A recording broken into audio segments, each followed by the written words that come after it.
I'm Molly Waldrop, And I'm Lily Schwarz. and this is our influence chart. Okay, so we're starting with Emily Bronte up in the top left corner, and she was influenced by Sir Walter Scott through his novel Waverley is comparable to Wuthering Heights in senses like the unreliable narrators. She's also influenced by John Milton. His tragedies, Samson, Agonistes, and sequel helped inspire Wuthering Heights. John Milton was inspired by Dante, Ovid, and Petrarch. He was inspired by Ovid through the sensual style was used through Milton's early poetry works. Petrarch influenced John Milton because when John Milton began writing song-like poems rather than epics, that was because he read much of Petrarch's musical poetry. After John Milton read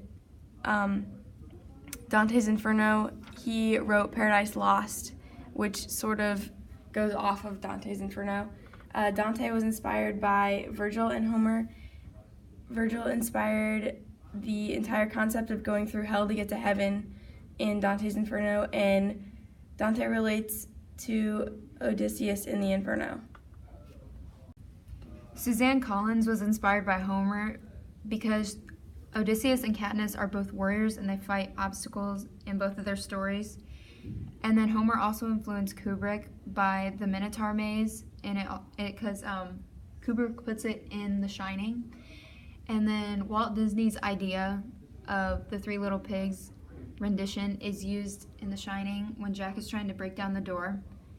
J.K. Rowling was inspired by Homer also because of the three-headed dog.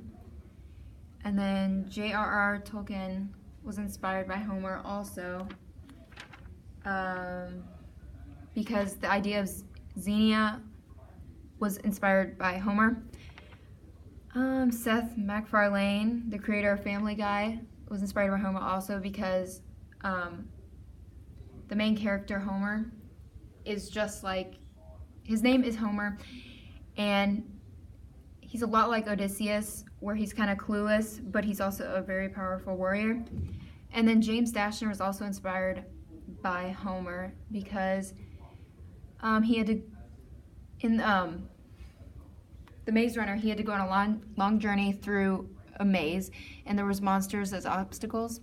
And then Dean Koontz was inspired by James Dashner because he had creepy, fast-paced stories and surprising writing.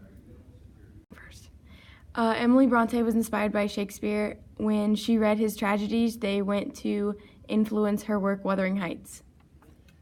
Stephen Sondheim was inspired by Shakespeare because there were two sides, just like in Romeo and Juliet. And then Karen McCollum was also inspired by Shakespeare because she used gender bend in her stories. And then Roger Allers, the creator of The Lion King, basically retold the story of Hamlet.